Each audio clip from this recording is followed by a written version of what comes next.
Jules Verne's The Mysterious Island, a rare sequel from an author not known for them, and in this case, to 20,000 Leagues Under the Sea, his most famous work.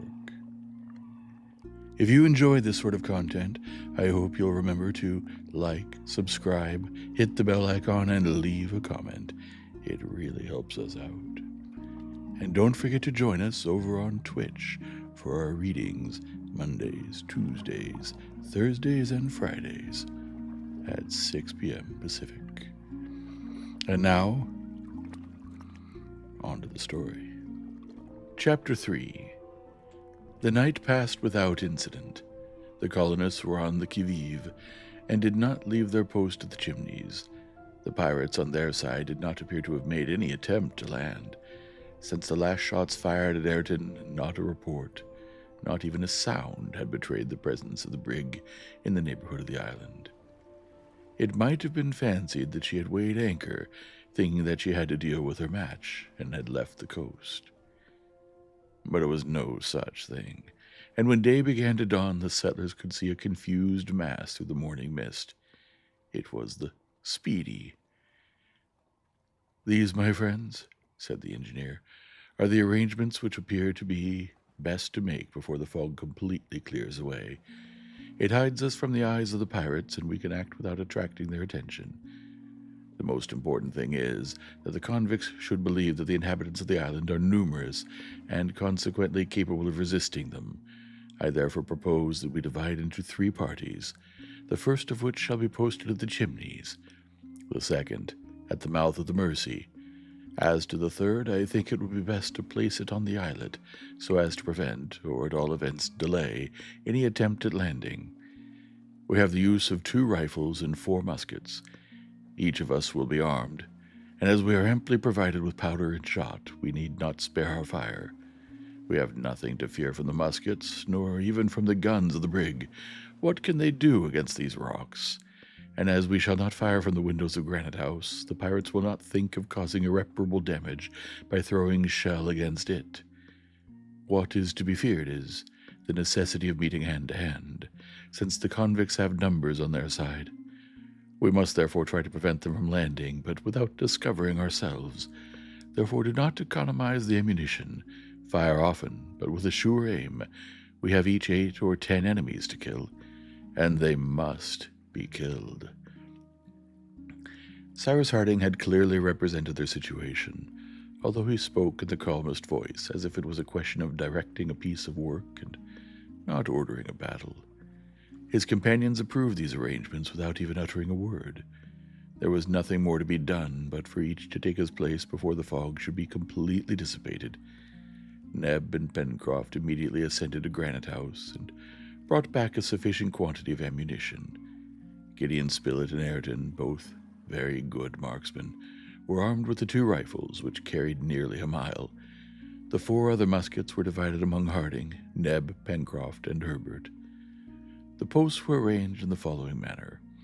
Cyrus Harding and Herbert remained in ambush at the chimneys, thus commanding the shore to the foot of Granite House. Gideon Spilett and Neb crouched among the rocks at the mouth of the Mersey, from which the drawbridges had been raised, so as to prevent anyone from crossing in a boat or landing on the opposite shore. As to Ayrton and Pencroft, they shoved off in the boat and prepared to cross the channel and to take up 2 separate stations on the islet. In this way, shots being fired from 4 different points at once, the convicts would be led to believe that the island was both largely peopled and strongly defended.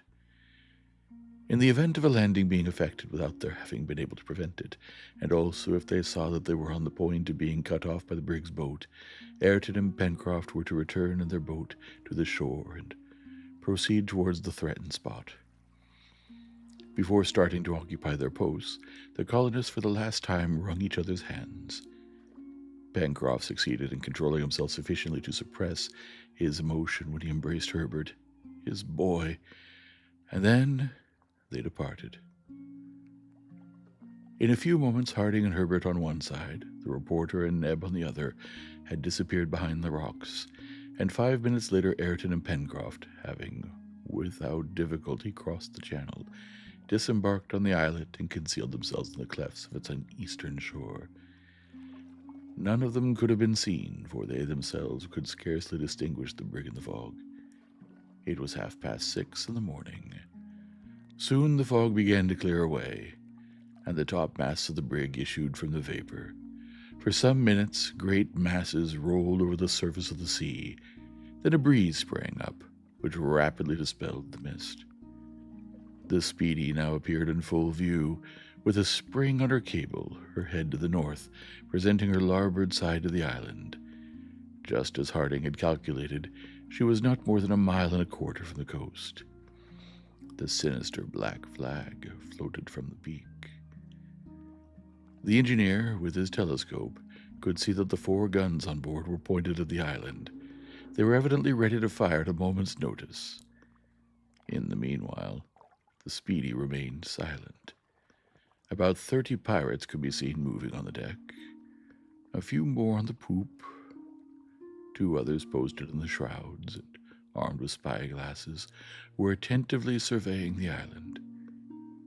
Certainly Bob Harvey and his crew would not be able easily to give an account of what had happened during the night on board the brig. Had this half-naked man who had forced the door of the powder magazine and with whom they had struggled, who had 6 times discharged his revolver at them, who had killed one and wounded 2 others, escaped their shot? Had he been able to swim to shore? Whence did he come? What had been his object? Had his design really been to blow up the brig, as Bob Harvey had thought? All this must be confused enough to the convicts' minds, but what they could no longer doubt was that the unknown island before which the Speedy had cast anchor was inhabited, and that there was perhaps a numerous colony ready to defend it. And yet no one was to be seen, neither on the shore nor on the heights. The beach appeared to be absolutely deserted. At any rate, there was no trace of dwellings. Had the inhabitants fled into the interior? Thus probably the pirate captain reasoned, and doubtless, like a prudent man, he wished to reconnoiter the locality before he allowed his men to venture there. During an hour and a half, no indication of attack or landing could be observed on board the brig. Evidently Bob Harvey was hesitating. Even with his strongest telescopes, he could not have perceived one of the settlers crouched among the rocks. It was not even probable that his attention had been awakened by the screen of green branches and creepers hiding the windows of Granite House, and showing rather conspicuously on the bare rock. Indeed, how could he imagine that a dwelling was hollowed out at that height in the solid granite? From Claw Cape to the Mandible Capes, in all the extent of Union Bay, there was nothing to lead him to suppose that the island was or could be inhabited. At 8 o'clock, however, the colonists observed a movement on board the Speedy. A boat was lowered, and 7 men jumped into her. They were armed with muskets. 1 took the yoke lines, 4 others the oars, and 2 others, kneeling in the bows, ready to fire, reconnoitered the island. Their object was no doubt to make an examination, but not to land, for in the latter case they would have come in larger numbers. The pirates from their lookout could have seen that the coast was sheltered by an islet, separated from it by a channel 1/2 mile in width. However, it was soon evident to Cyrus Harding, on observing the direction followed by the boat, that they would not attempt to penetrate into the channel, and would land on the island. Pencroft and Ayrton, each hidden in a narrow cleft of the rock, saw them coming directly towards them, and waited till they were within range. The boat advanced with extreme caution. The oars only dipped into the water at long intervals. It could now be seen that one of the convicts held a lead line in his hand, and that he wished to fathom the depth of the channel hollowed about by the current of the Mercy. This showed that it was Bob Harvey's intention to bring his brig in as near as possible to the coast. About 30 pirates, scattered in the rigging, followed every movement of the boat, and took the bearings of certain landmarks which would allow them to approach without danger. The boat was not more than 2 cables' lengths off the islet when she stopped. The man at the tiller stood up and looked for the best place at which to land. At that moment, 2 shots were heard. Smoke curled up from among the rocks of the islet. The man at the helm and the man with the lead line fell backwards into the boat. Ayrton and Pencroft's balls had struck them both at the same moment. Almost immediately a louder report was heard. A cloud of smoke issued from the brig's side, and a ball, striking the summit of the rock which sheltered Ayrton and Pencroft, made it fly in splinters, but the 2 marksmen remained unhurt.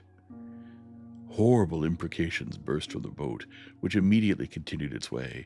The man who had been at the tiller was replaced by one of his comrades, and the oars were rapidly plunged into the water.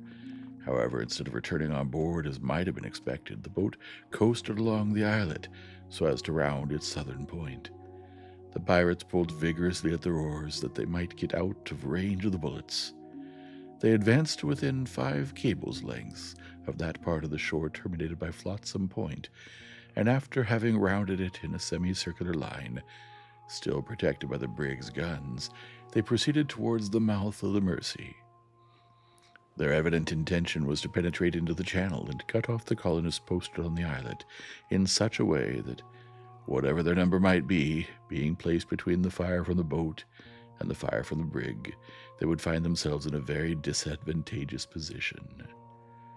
A quarter of an hour passed while the boat advanced in this direction. Absolute silence, perfect calm, reigned in the air and on the water. Pencroft and Ayrton, although they knew they ran the risk of being cut off, had not left their post, both that they did not wish to show themselves as yet to their assailants and expose themselves to the Speedy's guns, and that they relied on Neb and Gideon Spilett, watching at the mouth of the river, and on Cyrus Harding and Herbert in ambush among the rocks at the Chimneys. 20 minutes after the first shots were fired, the boat was less than 2 cables' lengths off the Mercy. As the tide was beginning to rise with its accustomed violence caused by the narrowness of the straits, the pirates were drawn towards the river, and it was only by dint of hard rowing that they were able to keep in the middle of the channel. But as they were passing within good range of the mouth of the Mercy, 2 balls saluted them, and 2 more of their number were laid in the bottom of the boat. Neb and Spilett had not missed their aim. The brig immediately sent a second ball on the post betrayed by the smoke, but without any other result than that of splintering the rock. The boat now contained only 3 able men. Carried on by the current, it shot through the channel with the rapidity of an arrow, passed before Harding and Herbert, who, not thinking it within range, withheld their fire. Then, rounding the northern point of the islet with the 2 remaining oars, they pulled towards the brig. Hitherto the settlers had nothing to complain of. Their adversaries had certainly had the worst of it. The latter already counted 4 men seriously wounded, if not dead. They, on the contrary, unwounded, had not missed a shot. If the pirates continued to attack them in this way, if they renewed their attempt to land by means of a boat, they could be destroyed one by one. It was now seen how advantageous the engineers' arrangements had been. The pirates would think that they had to deal with numerous and well-armed adversaries, whom they could not easily get the better of. Half an hour passed before the boat, having to pull against the current, could get alongside the Speedy. Frightful cries were heard when they returned on board with the wounded, and 2 or 3 guns were fired with no results. But now about a dozen other convicts, maddened with rage and possibly by the effect of the evening's potations, threw themselves into the boat. A second boat was also lowered, in which 8 men took their places, and while the first pulled straight for the islet to dislodge the colonists from thence, the second maneuvered so as to force the entrance of the Mercy. The situation was evidently becoming very dangerous for Pencroft and Ayrton, and they saw that they must regain the mainland. However, they waited till the first boat was within range, when 2 well-directed balls threw its crew into disorder. Then Pencroft and Ayrton, abandoning their posts under fire from the dozen muskets, ran across the islet at full speed, jumped into their boat, crossed the channel at the moment the second boat reached the southern end, and ran to hide themselves in the Chimneys. They had scarcely rejoined Cyrus Harding and Herbert before the islet was overrun with pirates in every direction. Almost at the same moment, fresh reports resounded from the Mercy station, to which the second boat was rapidly approaching. 2 out of the 8 men who manned her were mortally wounded by Gideon Spilett and Neb, and the boat herself, carried irresistibly onto the reefs, was stove in at the mouth of the Mersey. But the 6 survivors, holding their muskets above their heads to preserve from contact with the water, managed to land on the right bank of the river. Then, finding they were exposed to the fire of the ambush there, they fled in the direction of Flotsam Point, out of range of the balls. The actual situation was this. On the islet were a dozen convicts, of whom some were no doubt wounded, but who had still a boat at their disposal. On the island were 6, but who could not by any possibility reach Granite House, as they could not cross the river, all the bridges being raised. "Hello," exclaimed Pencroft as he rushed into the chimneys. "Hello, Captain. What do you think of it now?" "I think," answered the engineer, "that the combat will now take a new form, for it cannot be supposed that the convicts will be so foolish as to remain in a position so unfavorable for them." "They won't cross the channel," said the sailor. "Ayrton and Mr. Spilett's rifles are there to prevent them. You know that they carry more than a mile." "No doubt," replied Herbert, "but what can 2 rifles do against the brig's guns?" "Well, the brig isn't in the channel yet, I fancy," said Pencroft. "But suppose she does come there," said Harding. "That's impossible, for she would risk running aground and being lost." "It is possible," said Ayrton. "The convicts might profit by the high tide to enter the channel, with the risk of grounding at low tide. It is true, but then, under the fire from her guns, our posts would be no longer tenable." "Confound them!" exclaimed Pencroft. "It really seems as if the blackguards were preparing to weigh anchor." "Perhaps we shall be obliged to take refuge in Granite House," observed Herbert. "We must wait," answered Cyrus Harding. "But Mr. Spilett and Neb?" "They will know when it is best to rejoin us. Be ready, Ayrton. It is yours and Spilett's rifles which must speak now." It was only too true. The Speedy was beginning to weigh her anchor, and her intention was evidently to approach the islet. The tide would be rising for an hour and a half, and the ebb current being already weakened, it would be easy for the brig to advance. But as to entering the channel, Pencroft, contrary to Ayrton's opinion, could not believe that she would dare to attempt it. In the meanwhile, the pirates who occupied the islet had gradually advanced to the opposite shore, and were now only separated from the mainland by the channel. Being armed with muskets alone, they could do no harm to the settlers, in ambush at the Chimneys and the mouth of the Mersey, but not knowing the latter to be supplied with long-range rifles, they on their side did not believe themselves to be exposed. Quite uncovered, therefore, they surveyed the islet and examined the shore. Their illusion was of short duration. Ayrton and Gideon Spilett's rifles then spoke, and no doubt imparted some very disagreeable intelligence to 2 of the convicts, for they fell backwards. Then there was a general helter-skelter. The 10 others, not even stopping to pick up their dead or wounded companions, fled to the other side of the islet, tumbled into the boat which had brought them, and pulled away with all their strength. "8 less!" exclaimed Pencroft. "Really, one would have thought that Mr. Spilett and Ayrton had given the word to fire together." "Gentlemen," said Ayrton as he reloaded his gun, "this is becoming more serious. The brig is making sail." "The anchor is weighed," exclaimed Pencroft. "Yes, she is already moving." In fact, they could distinctly hear the creaking of the windlass. The Speedy was at first held by her anchor. Then, when that had been raised, she began to drift towards the shore. The wind was blowing from the sea. The jib and the foretopsail were hoisted, and the vessel gradually approached the island. From the 2 posts of the Mersey and the Chimneys they watched her without giving a sign of life, but not without some emotion. What could be more terrible for the colonists than to be exposed at a short distance to the brig's guns, without being able to reply with any effect? How could they then prevent the pirates from landing? Cyrus Harding felt this strongly, and he asked himself what it would be possible to do. Before long, he would be called upon for his determination. But what was it to be? To shut themselves up in Granite House? To be besieged there, to remain there for weeks, for months even, since they had an abundance of provisions. So far, good. But after that, the pirates would not the less be masters of the island, which they would ravage at their pleasure, and in time, they would end by having the revenge on the prisoners in Granite House. However, one chance yet remained. It was that Bob Harvey, after all, would not venture his ship into the channel, and that he would keep outside the islet. He would be still separated from the coast by half a mile, and at that distance his shot could not be very destructive. "Never," repeated Pencroft. "Bob Harvey will never, if he's a good seaman, enter that channel.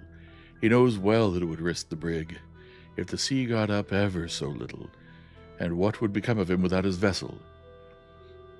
In the meanwhile, the brig approached the islet, and it could be seen that she was endeavoring to make the lower end. The breeze was light, and as the current had then lost much of its force, Bob Harvey had absolute command over his vessel. The route previously followed by the boats had allowed her to reconnoiter the channel, and she boldly entered it. The pirate's design was now only too evident.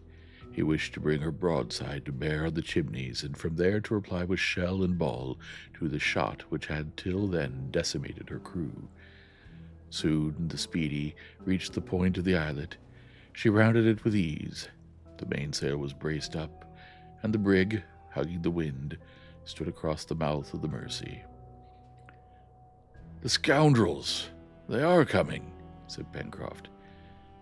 At that moment Cyrus Harding, Ayrton, the sailor, and Herbert were rejoined by Neb and Gideon Spilett. The reporter and his companion had judged it best to abandon the post of the Mersey, from which they could do nothing against the ship, and they had acted wisely. It was better that the colonists should be together at the moment when they were about to engage in a decisive action. Gideon Spilett and Neb had arrived by dodging behind the rocks, though not without attracting a shower of bullets, which had not, however, reached them. "Spilett, Neb, you're not wounded?" "No," answered the reporter. "A few bruises only from the ricochet, but that cursed brig has entered the channel." "Yes," replied Pencroft, "and in 10 minutes she will have anchored before Granite House." "Have you formed a new plan, Cyrus?" asked the reporter. "We must take refuge in Granite House while there is still time, and the convicts cannot see us." "That is my opinion too," replied Gideon Spilett. "But once shut up—" "We must be guided by circumstances," said the engineer. "Let us be off, then, and make haste." "Would you not wish, Captain, that Ayrton and I should remain here?" asked the sailor. "What would be the use of that, Pencroft?" replied Harding. "No, we will not separate." There was not a moment to be lost. The colonists left the chimneys. A bend of the cliff prevented them from being seen by those in the brig, but 2 or 3 reports and the crash of bullets on the rock told them that the Speedy was at no great distance. To spring into the lift, hoist themselves up to the door of Granite House, where Top and Jupe had been shut up since the evening before, to rush into the large room, was the work of a minute only. It was quite time, for the settlers, through the branches, could see the Speedy, surrounded with smoke, gliding up the channel. The firing was incessant, and shot from the 4 guns struck blindly, both on the Mersey post, although it was not occupied, and on the chimneys. The rocks were splintered, and cheers accompanied each discharge. However, they were hoping that Granite House would be spared, thanks to Harding's precaution of concealing the windows when a shot, piercing the door, penetrated into the passage. "We are discovered!" exclaimed Pencroft. The colonists had not perhaps been seen, but it was certain that Bob Harvey had thought proper to send a ball through the suspected foliage which concealed the part of the cliff. Soon he redoubled his attack, when another ball, having torn away the leafy screen, disclosed a gaping aperture in the granite. The colonists' situation was desperate. Their retreat was discovered.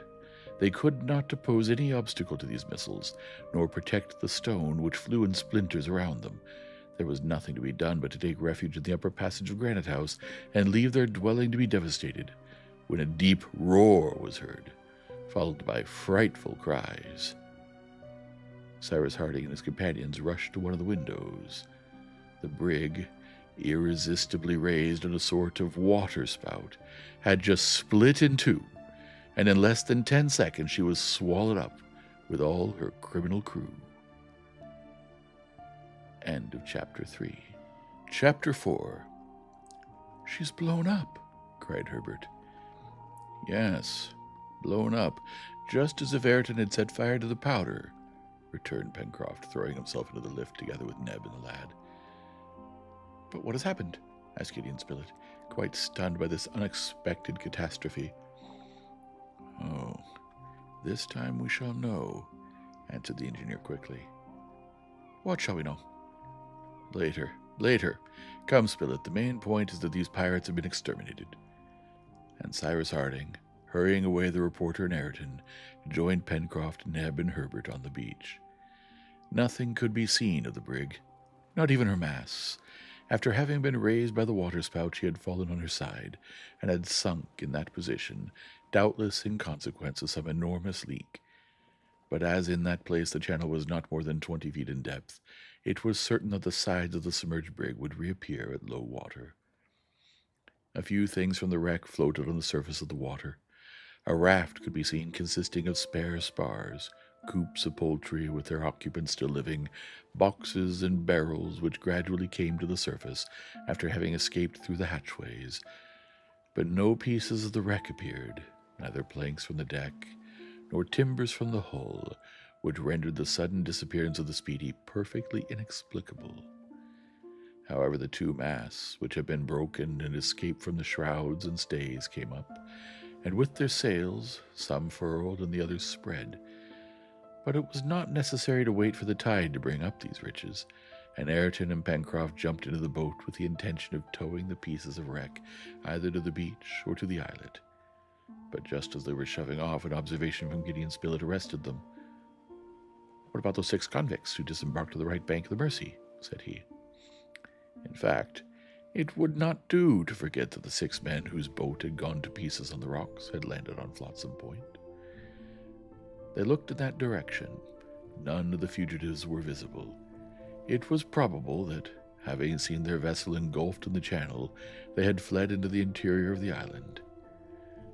"We'll deal with them later," said Harding. "As they are armed, they will still be dangerous, but as it is 6 guns against 6, the chances are equal. To the most pressing business first." Ayrton and Pencroft pulled vigorously towards the wreck. The sea was calm and the tide very high, as there had been a new moon but 2 days before. A whole hour at least would elapse before the hull of the brig could emerge from the water of the channel. Ayrton and Pencroft were able to fasten the masts and spars by means of ropes, the ends of which were carried to the beach. There, by the united efforts of the settlers, the pieces of wreck were hauled up. Then the boat picked up all that was floating, coops, barrels, and boxes, which were immediately carried to the Chimneys. Several bodies floated also. Among them Ayrton recognized that of Bob Harvey, which he pointed out to his companion, saying with some emotion, "That is what I have been, Pencroft." "But what you are no longer, brave Ayrton," returned the sailor warmly. It was singular enough that so few bodies floated. Only 5 or 6 were counted, which were already being carried by the current towards the open sea. Very probably the convicts had not had time to escape, and the ship lying over underside, the greater number of them had remained below. Now the current, by carrying the bodies of these miserable men out to sea, would spare the colonists the sad task of burying them in some corner of their island. For 2 hours, Cyrus Harding and his companions were solely occupied in hauling up the spars onto the sand, and then in spreading the sails, which were perfectly uninjured, to dry. They spoke little, for they were absorbed in their work, but what thoughts occupied their minds? The possession of this brig, or rather all that she contained, was a perfect mine of wealth, In fact, a ship is like a little world in miniature, and the stores of the colony would be increased by a large number of useful articles. It would be, on a large scale, equivalent to the chest found at Flotsam Point. And besides, thought Pencroft, why should it be impossible to refloat the brig? If she has only a leak, that may be stopped up. A vessel from 300 to 400 tons. Why, she's a regular ship compared to our Bonadventure. And we could go a long distance in her. We could go anywhere we liked. Captain Harding, Ayrton, and I must examine her. She would be well worth the trouble. In fact, if the brig was still fit to navigate, the colonists' chances of returning to their native land were singularly increased. But to decide this important question, it was necessary to wait until the tide was quite low, so that every part of the brig's hull might be examined. When their treasures had been safely conveyed on shore, Harding and his companions agreed to devote some minutes to breakfast. They were almost famished. Fortunately, the larder was not far off, and Neb was noted for being an expeditious cook.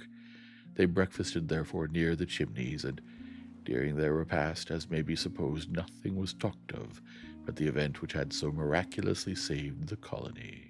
Miraculous is the word, repeated Pencroft, for it must be acknowledged that those rascals blew up just at the right moment. Granite House was beginning to be uncomfortable as a habitation. And can you guess, Pencroft, asked the reporter, how it happened? Or what could have occasioned the explosion? Oh, Mr. Spilett, nothing is more simple, answered Pencroft. A convict vessel is not disciplined like a man of war. Convicts are not sailors. Of course, the powder magazine was open, and as they were firing incessantly, some careless or clumsy fellow just blew up the vessel. Captain Harding, said Herbert, what astonishes me is that the explosion has not produced more effect. The report was not loud, and besides, there are so few planks and timbers torn out. It seems as if the ship had rather foundered than blown up. Does that astonish you, my boy? Asked the engineer. Yes, Captain. And it astonishes me also, Herbert, replied he. But when we visit the hull of the brig, we shall no doubt find the explanation of the matter. Why, Captain, said Pencroft, you don't suppose that the Speedy simply foundered like a ship which has struck on a rock? Why not? Observed Neb, if there are rocks in the channel. Nonsense, Neb, answered Pencroft. You did not look at the right moment. An instant before she sank, the brig, as I saw perfectly well, rose on an enormous wave and fell back on her larboard side. Now, if she'd only struck, she would have sunk quietly and gone to the bottom like an honest vessel. It was just because she was not an honest vessel, returned Neb. Well, we shall soon see, Pencroft, said the engineer. We shall soon see, rejoined the sailor. But I would wager my head there are no rocks in the channel.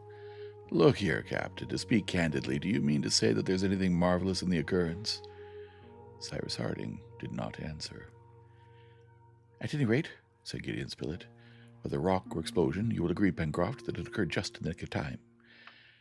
Yes, replied the sailor, but that is not the question. I asked Captain Harding if he has seen anything supernatural in all this. I cannot say, Pencroft, said the engineer. That is all the answer I can make. A reply which did not satisfy Pencroft at all. He stuck to an explosion and did not wish to give it up. He would never consent to admit that in that channel, with its fine sandy bed, just like the beach which he had often crossed at low water, there could be an unknown rock. And besides, at the time the brig foundered, it was high water. That is to say, there was enough water to carry the vessel clear over any rocks which would not be uncovered at low tide. Therefore, there could not have been a collision. Therefore, the vessel had not struck.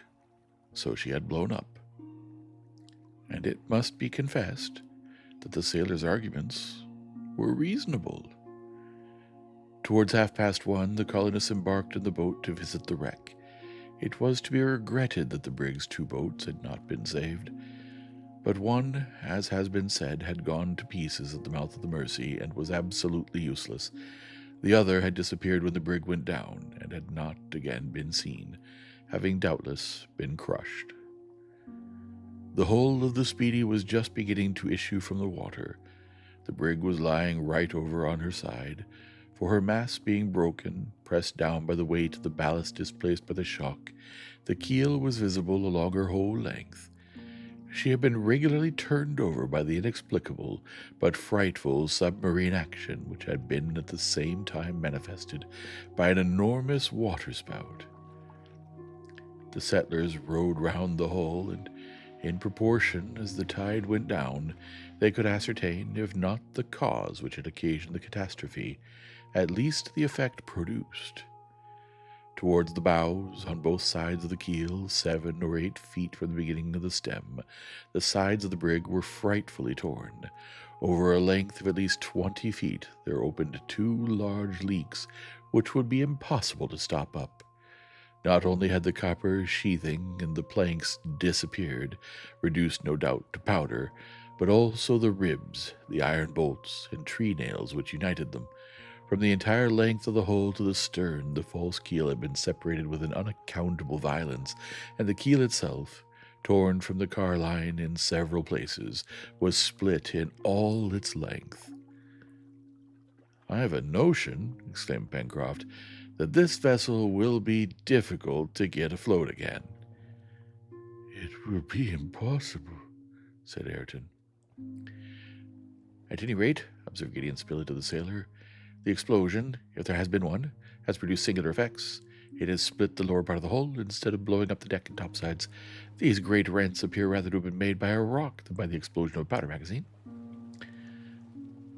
"There's not a rock in the channel," answered the sailor. "I will admit anything you like, except the rock."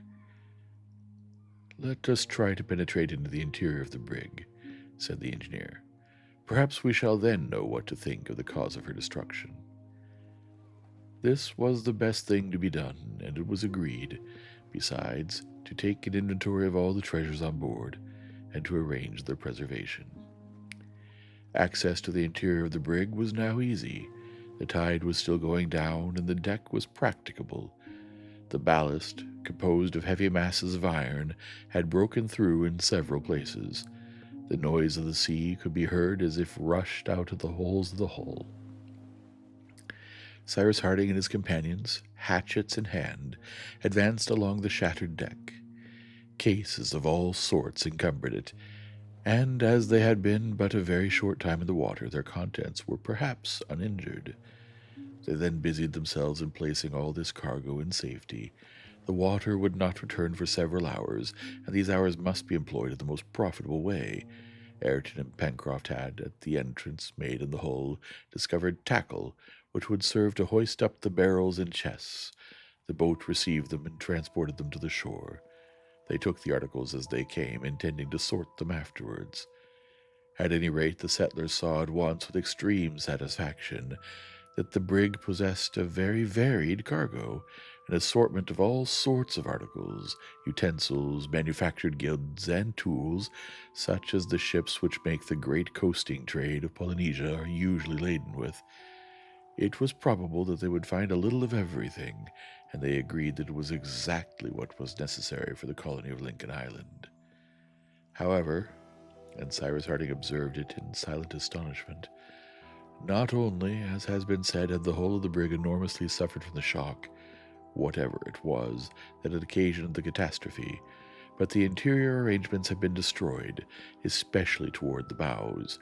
Partitions and stanchions were smashed as if some tremendous shell had burst in the interior of the brig.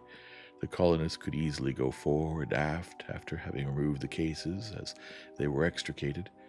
They were not heavy bales, which would have been difficult to remove, but simple packages of which the stowage, besides, was no longer recognizable. The colonists then reached the stern of the brig, the part formerly surmounted by the poop. It was there that, following Ayrton's directions, they must look for the powder magazine. Cyrus Harding thought that it had not exploded, that it was possible some barrels might be saved, and that the powder, which is usually enclosed in metal coverings, might not have suffered from the contact with the water. This, in fact, was just what had happened. They extricated from among a large number of shot, 20 barrels, the insides of which were lined with copper.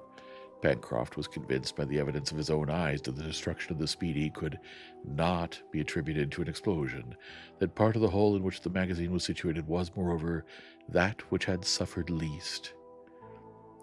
"It may be so," said the obstinate sailor, "but as to a rock, there is not one in the channel."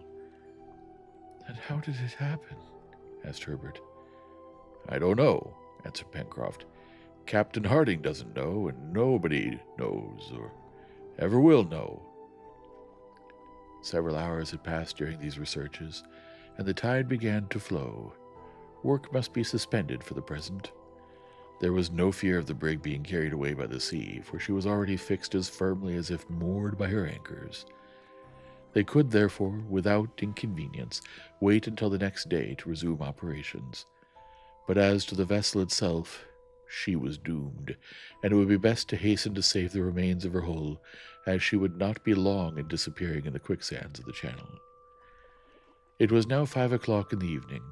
It had been a hard day's work for the men.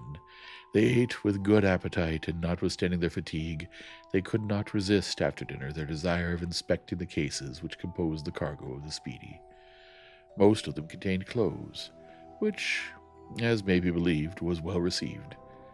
There were enough to clothe the whole colony, linen for everyone's use, shoes for everyone's feet. "We are too rich," exclaimed Pencroft. "But what are we going to do with all this?"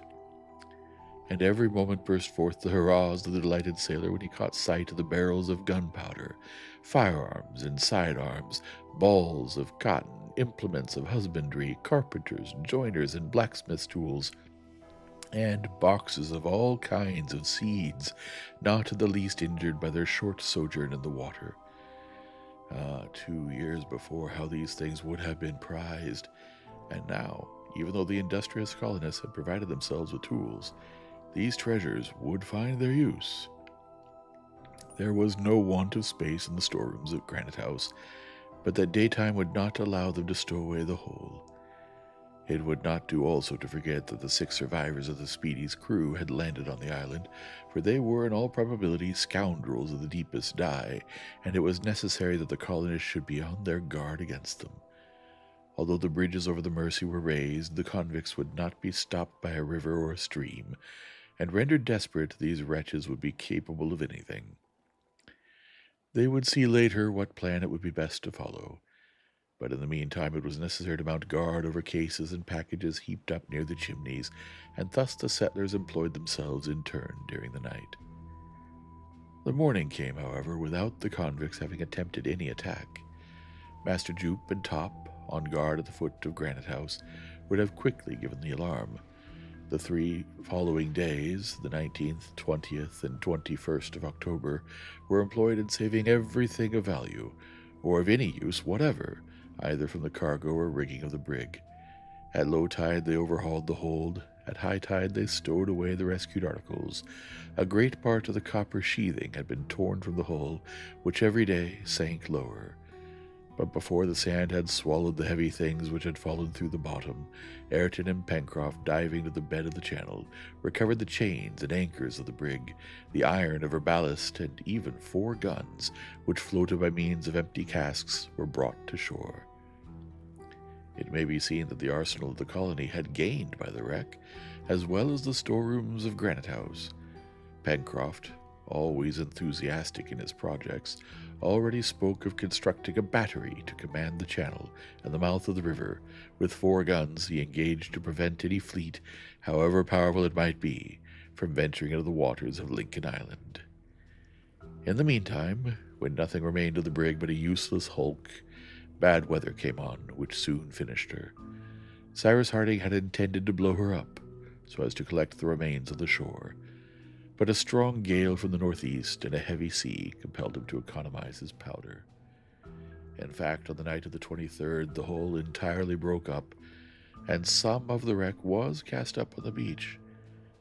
As to the papers on board, it is useless to say that, although he carefully searched the lockers of the poop, Harding did not discover any trace of them.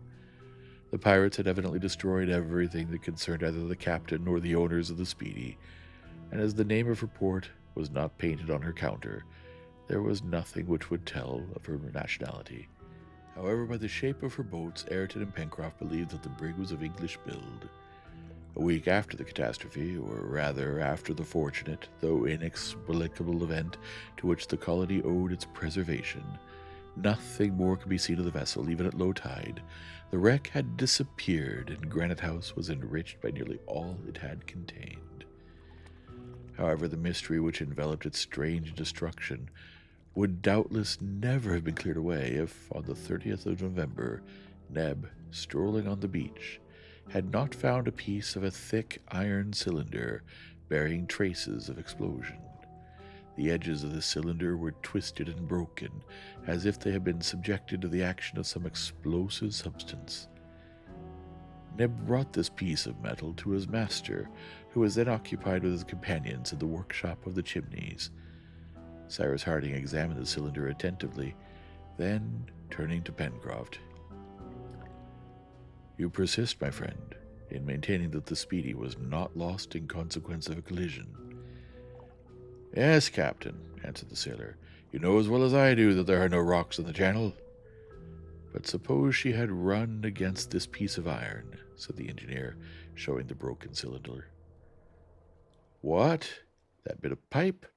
exclaimed Pencroft in a tone of perfect incredulity. "My friends, you remember that before she foundered the brig rose on the summit of a regular waterspout?" "Yes, captain," replied Herbert. "Well, would you like to know what occasioned that waterspout?" "It was this," said the engineer, holding up the broken tube. "That?" returned Pencroft.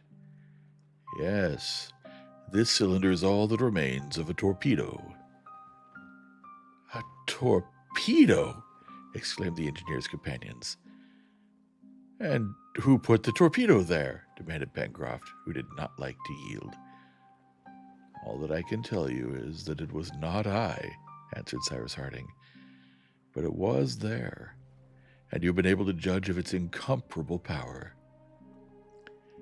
End of chapter 4. Well, they're still alive. Let's see what happens next, shall we? If you've enjoyed this sort of content, I hope you'll remember to hit the like and subscribe, smash that bell icon, and leave a comment. It really helps us out. Good night now.